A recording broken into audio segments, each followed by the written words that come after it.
आज हमने CG Live 24 की तरफ से एक नया हमने चुनावी माहौल को देखते हुए हमारा जो CG Live 24 है चुनावी विश्लेषण के रूप में आज काम करने के लिए प्रथम वो लिया हुआ है, जिसके कारण हम चुनावी विश्लेषण जैसे कि छत्तीसगढ़ में आज देखा जा रहा है चुनावी माहौल बहुत ही गर्मा गर्मी का माहौल बनते जा रहा है और चुनाव नज़दीक आते जा रहा है, जिसकी वजह से आज हमारे स्टूडियो में ये अतिथि के रूप में अजय भसीन जी आए हुए हैं। मैं उनका परिचय उनके मुख्य द्वारा करना चाहता हूँ। अजय भसीन जी नमस्कार। नमस्कार, मैं अजय भसीन, प्रदेश महामंत्री Chhattisgarh chamber of commerce and industries. जी अजय भसीन जी, आप बताइए कि आज आप इतने उपलब्धियों में पहुँचने के बाद पार्टी में आप अपनी जो चैम्बर के थ्रू किस तरीके से अपने चैम्बर में प्रवेश किया, क्या मशक्कत किया, उसके बारे में आप थोड़ा सा परिचय देते हुए आगे की ओर बढ़ें। Chhattisgarh chamber of commerce and industries ये व्यापारियों के लिए काम करने वाली संस्था है जो छत्तीसगढ़ के पूरे व्यापारियों की देखरेख करती है। इसकी स्थापना 1959 में हुई थी और उस समय से लगातार ये व्यापारी हित के काम करती चली आ रही है। मेरा जुड़ाव 2010 में चैम्बर ऑफ कॉमर्स से हुआ, जिस समय हमने सदस्यता ली। उसके बाद निरंतर हम कैसे भिलाई के व्यापारियों को एकजुट करें, इसके लिए हमने एक अभियान छेड़ा। 2011 में पहली बार भिलाई को जिले का दर्जा दिया गया। उसके बाद यहाँ से निरंतर व्यापारी जुड़ते चले गए और हम लोगों के प्रयास से उनके जो भी काम होते थे व्यापारी हित के, वो Chhattisgarh chamber of commerce and industries निरंतर करता चला आया। उसी के बाद 2014 में मुझे अवसर मिला कि Chhattisgarh chamber of commerce and industries में जो युवा विंग होती है, युवा इकाई होती है, उसका प्रदेश नेतृत्व करने का मुझे अवसर मिला। उसके बाद पुनः 2018 में मुझे प्रदेश अध्यक्ष युवा चैम्बर के रूप में रिक्रूट किया गया। फिर मेरे काम को देखते हुए जो एक नया पैनल बना अमर परवानी जी के नेतृत्व में, जय व्यापार पैनल, उसमें प्रथम बार ऐसा हुआ कि रायपुर से हट के किसी व्यक्ति को महामंत्री के तौर पर लड़ने का अवसर मिला। और मैं आप सबको बताना चाहता हूं कि उस पूरे पैनल में सबसे अधिक वोटों से अगर जीत हुई है तो वो मेरी महामंत्री के रूप में हुई है। ये दर्शाता है कि पूरे छत्तीसगढ़ के व्यवसायियों ने एक मत से हमें स्वीकार किया है और उसके बाद निरंतर हम 30 महीने से इस ओर अग्रसर हैं और हम काम करते चले आ रहे हैं व्यापारी हित के।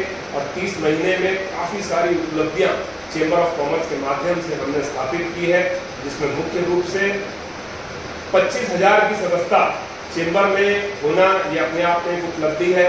172 एसोसिएशंस का चैम्बर से जुड़ाव, ये अपने आप में एक उपलब्धि है। और निरंतर व्यापारी हित के काम हम लोग करते चले आ रहे हैं। जी बताइए, आप जो छत्तीसगढ़ में चैम्बर की तरफ से आप बहुत सारी योजनाओं का लाभ अपने व्यापारियों को दिलवाया है। मैं कहना चाहता हूं कि आप अभी जो चुनावी माहौल जो जैसा चल रहा है उस क्षेत्र में वैशाली विधानसभा में आपने क्या क्या कार्य किया? देखिए, मेरा जन्म जो है संघ परिवार में हुआ है। हमारे बड़े पिताजी स्वर्गीय योगेंद्रनाथ भसीन जी के द्वारा हमें शिक्षा मिली। उन्होंने यहाँ पे दुर्ग संभाग में पूरे संघ का विस्तार करने का काम किया। मेरे पिताजी विद्या प्रकाश भसीन मेरे बड़े पिताजी के साथ लगे रहे और संघ का विस्तार करने के लिए काम करते रहे। मैं भी एक स्वयंसेवक होने के नाते संघ से जुड़ा हूँ और उसके बाद मैंने पार्टी में भी अपनी पूरे कामों को ठीक ढंग से किया है। जब भी चुनाव आए, जब भी पार्टी की कोई मीटिंगें हुई, सब में हम उपलब्ध रहे।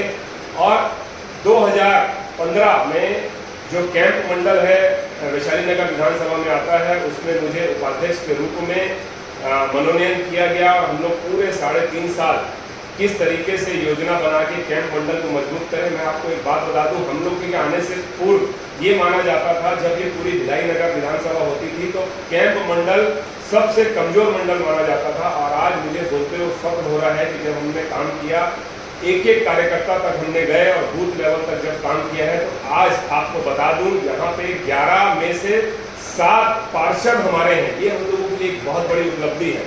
और पिछले 3 चुनावों में जब मैं स्वर्गीय विद्यारतन भसीन जी के साथ निकला, उन सब में हर बार हमने कैंप मंडल से उन्हें लीड दिलवाई है। विजय बघेल जी के चुनाव में भी हमने लीड दिलाई है। सरोज पांडे जी का जो चुनाव हुआ था 2014 में, उसमें भी हमने यहाँ से कैंप मंडल से दिलाई है। तो ये दर्शाता है कि अगर आप अपना सब कुछ देते हुए कार्यकर्ता तक पहुँचते हैं तो कार्यकर्ता आपके साथ तन मन से जुड़ जाता है, रच बस जाता है। जी बताइए, अभी जो पार्टी का विश्लेषण है कि भाई पार्टी में आप किस रूप में पदाधिकारी के रूप में रहे, कब रहे, भारतीय जनता पार्टी का पदाधिकारी कब रहे? मैंने बताया, मैं शुरुआत से ही हम एक स्वयंसेवक के नाते संघ से जुड़े रहे और पार्टी के कार्यकर्ता के रूप में, क्योंकि मैंने सदस्यता बहुत पूर्व में ले ली थी और हमारी आजीवन सदस्यता भी है और सालाना सदस्यता भी हमारी निरंतर से जाती है। हम बहुत सिरे से हम पार्टी के साथ जुड़े हुए हैं। पार्टी के हर कामों में, जब भी चुनाव में भाग लेना, कोई भी आंदोलन हो उसमें भाग लेना, और मैं कैंप मंडल में पदाधिकारी भी रहा हूं और पार्टी के विभिन्न जो भी मुझे दायित्व दिया गया उस पर भी मैं जुड़ा रहा हूं, उस पर भी मैं काम करता रहा हूं। और एक हमारे अंदर जो है कमल हमारे अंदर रचता बसता है और अभी वो एक बड़ा रूप ले लिया है जब से मोदी जी आए हैं, क्योंकि एक समानता है। मैं ऐसा मानता हूं कि मोदी जी का जन्म दिवस और मेरा जन्म दिवस दोनों का सेम है। उस दिन विश्वकर्मा जी की भी जयंती होती है 17 सितंबर। तो मैं उन्हें अपने गुरु के रूप में लेता हूं और उन्हीं की ऊर्जा लेते हुए मैं एकदम कार्यकर्ताओं के साथ काम करता हूँ। जैसा कि आपने बताया कि मैं यहाँ पर चुनावी माहौल बहुत ही सरगम से उफान ले रहा हूँ और इस परिस्थितियों में वैशाली नगर विधानसभा में उम्मीदवार बहुत सारे हैं, इस पर आप क्या कहना चाहते हैं?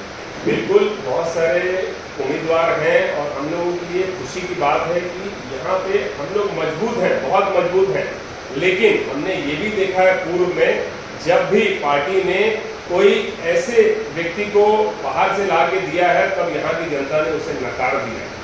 हम ऐसा सोचते हैं कि यहाँ से ऐसा प्रतिनिधित्व हो जिसकी गूंज पूरे के पूरे छत्तीसगढ़ की पूरी विधानसभा तक जाए। ये हम आशा करते हैं कि ऐसे किसी व्यक्ति को यहाँ से लेके आया जाए जो अपनी पूरी उपस्थिति छत्तीसगढ़ में हर सीट में पार्टी की मदद कर सके। ऐसा व्यक्ति यहाँ से आए तो हमें बहुत खुशी होगी। जैसा आपने बताया कि यहाँ पर जो वैशाली नगर में उम्मीदवार प्रत्याशी हैं, यहाँ पर जो टिकट मांग रहे हैं हमारे पुराने नए, और सुनने में भी आ रहा है कि आप क्या विद्यारतन भसीन जी के कोई रिश्तेदार में लगते हैं क्या? नहीं, मैं उन्हें वो हमारे एक अंकल थे, लेकिन मैं योगेंद्र नाथ भसीन जी संघ परिवार से आता हूँ। विद्यारतन भसीन जी भी हमारे समाज से हैं, लेकिन उनका परिवार हमारा परिवार दोनों परिवार अलग अलग हैं। लेकिन मैं उनसे बहुत ही स्नेह करता था, बहुत ही प्यार उनसे मिलता था मुझे, और मैं हमेशा से अपना सब कुछ निछावर करके हमेशा ये कोशिश करता रहा कि उनके माध्यम से पार्टी की सेवा होती है। भारतीय जनता पार्टी में ऐसा क्या विचारधारा दिखा कि आप इससे जुड़ने का प्रयत्न किए? देखिए, ये हमें विरासत में मिली है, हमें कुछ सोचने समझने का मौका नहीं मिला है। जैसा कि मैं बता चुका हूँ कि मैं संघ परिवार से आता हूँ। हमारे परिवार में दोनों मुखिया, हमारे बड़े पिताजी और हमारे पिताजी ने संघ को यहाँ विस्तार करने के लिए अपना सब कुछ निछावर कर दिया। तो मुझे ये संघ के विचार और आचरण मुझे विरासत में मिले थे, जन्म से मिले थे। और जब मैंने देखा कि हमारे जो बड़े हैं वो पार्टी के साथ जुड़े हैं तो हम भी पार्टी के साथ जुड़ गए, और आज तो हमने पार्टी का पूरा चोला अपने अंदर ओढ़ रखा है। और मोदी जी की जो ऊर्जा है उससे ओतप्रोत होकर हम भी वैशाली नगर में एक एक घर तक जाके हम काम कर रहे हैं और कमल खिलाने का प्रयास कर रहे हैं। जैसा कि अभी अपने बीच में भारत देश में एक कोरोना नामक महामारी के रूप में आया था, तो इसमें आपका क्या योगदान रहा और क्या क्या किए उसकी विषय में थोड़ा सा। ये एक बहुत बड़ी त्रासदी थी, बहुत बड़ी महामारी थी, लेकिन मैं बड़े गर्व के साथ कह सकता हूँ कि उस समय पे पूरे वैशाली नगर के लिए अगर किसी ने अग्रिम पंक्ति में आके और पहला कदम बढ़ा के काम किया था तो वो छत्तीसगढ़ चैम्बर ऑफ कॉमर्स की मेरी टीम थी।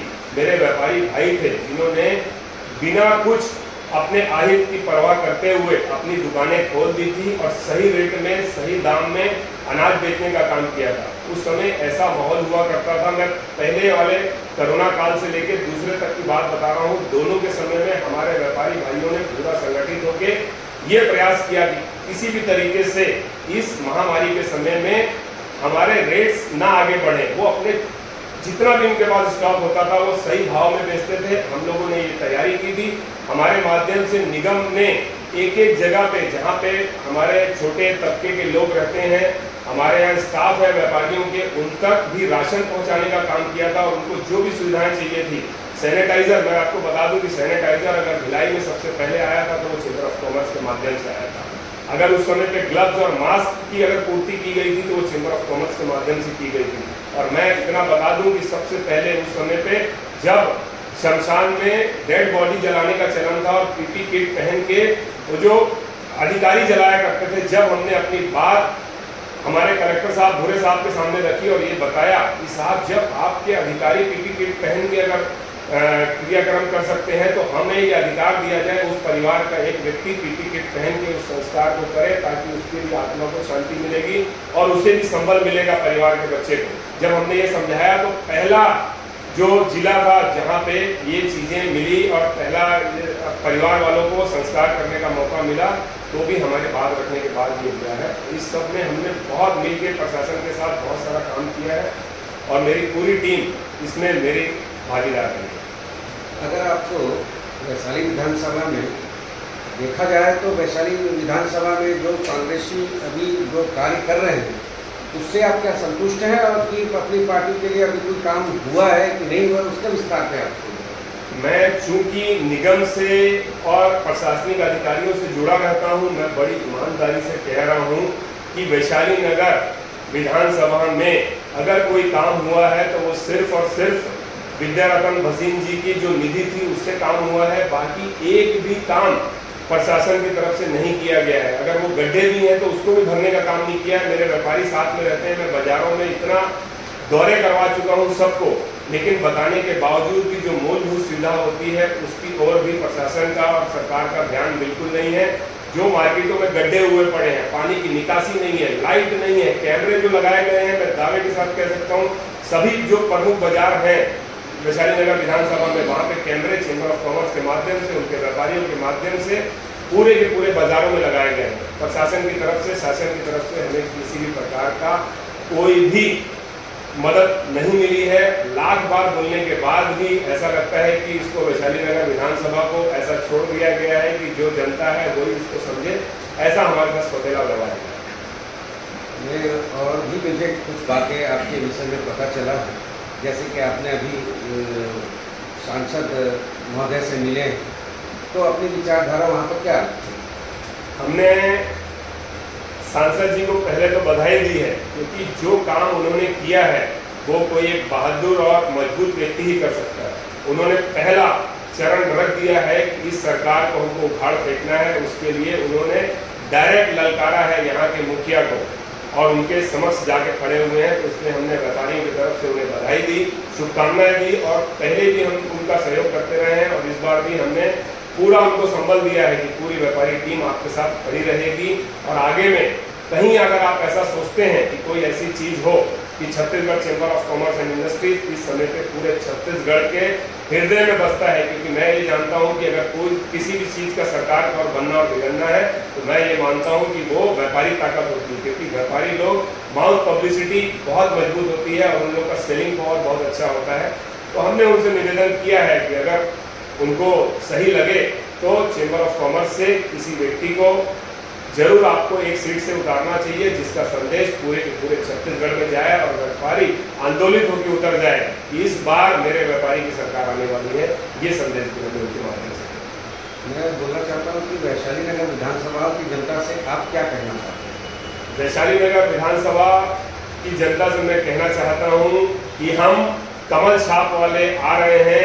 अभी आप अपने मन में एक ही चीज़ बना लीजिए, इस बार मेरा विधायक कमल छाप, मेरी सरकार कमल छाप, ये संदेश मैं देना चाहता हूँ। इस चीज़ को आप सभी लोग आत्मसात कर लीजिए और इस बार ये जो पुरानी सरकार है जिसने 5 साल में सिर्फ और सिर्फ दारू का काम किया है और कोई भी किसी भी तरीके से विकास का कार्य से हम सबको महरूम रखा है, तो अब इस बार उनको जवाब देने का समय आ गया है और हम सबको अपने अंदर बसा लेना है कि मेरा निशान कमल निशान। क्या भारतीय जनता पार्टी से उम्मीदवार पद के लिए मांग किया है? हम ऐसा सोचते हैं कि हम लोग व्यापारी लोग हैं, हम लोग देने वाले हैं, हम लोग मांगने वाले नहीं हैं। अगर पार्टी को ऐसा लगता है कि हम लोगों ने सच्ची सेवा की है और आगे भी आने वाले समय में अगर उनको ऐसा स्वच्छ और साफ और ऐसा प्रत्याशी अगर उनको चाहिए तो हम लोग चेंबर ऑफ कॉमर्स के माध्यम से बिल्कुल अपना प्रत्याशी देने के लिए तैयार हैं। वो प्रत्याशी सिर्फ वैशाली नगर नहीं, दुर्ग की बहुत सारी सीटों पे वो कारगर सिद्ध होगा और दुर्ग ही नहीं अपितु छत्तीसगढ़ की बहुत सारी सीटों पे वो जाएगा, क्योंकि मैं आपको बता चुका हूँ कि इस समय पे chamber of commerce and industries की 34 जिले में पूरी इकाइयाँ हैं और भिलाई जो जिला है वो पार्टी में भी जिला है और यहाँ चेंबर ऑफ कॉमर्स में भी जिला है। तो हमारी 35 इकाइयाँ पूरे छत्तीसगढ़ में काम कर रही है बड़े मजबूती के साथ। अगर हमारे व्यापारियों के पास ये संदेश चला जाएगा कि हमारे व्यापारी को पार्टी ने साथ में लिया है, तो पूरे जगह के व्यापारी हमारे उद्दलित हो जाएंगे और पार्टी के साथ जुड़ते चले जाएंगे और इस बार किसी भी हालत में यहाँ पे अपने कमल निशान के साथ भारतीय जनता पार्टी को जरूर से जरूर लेके आएंगे।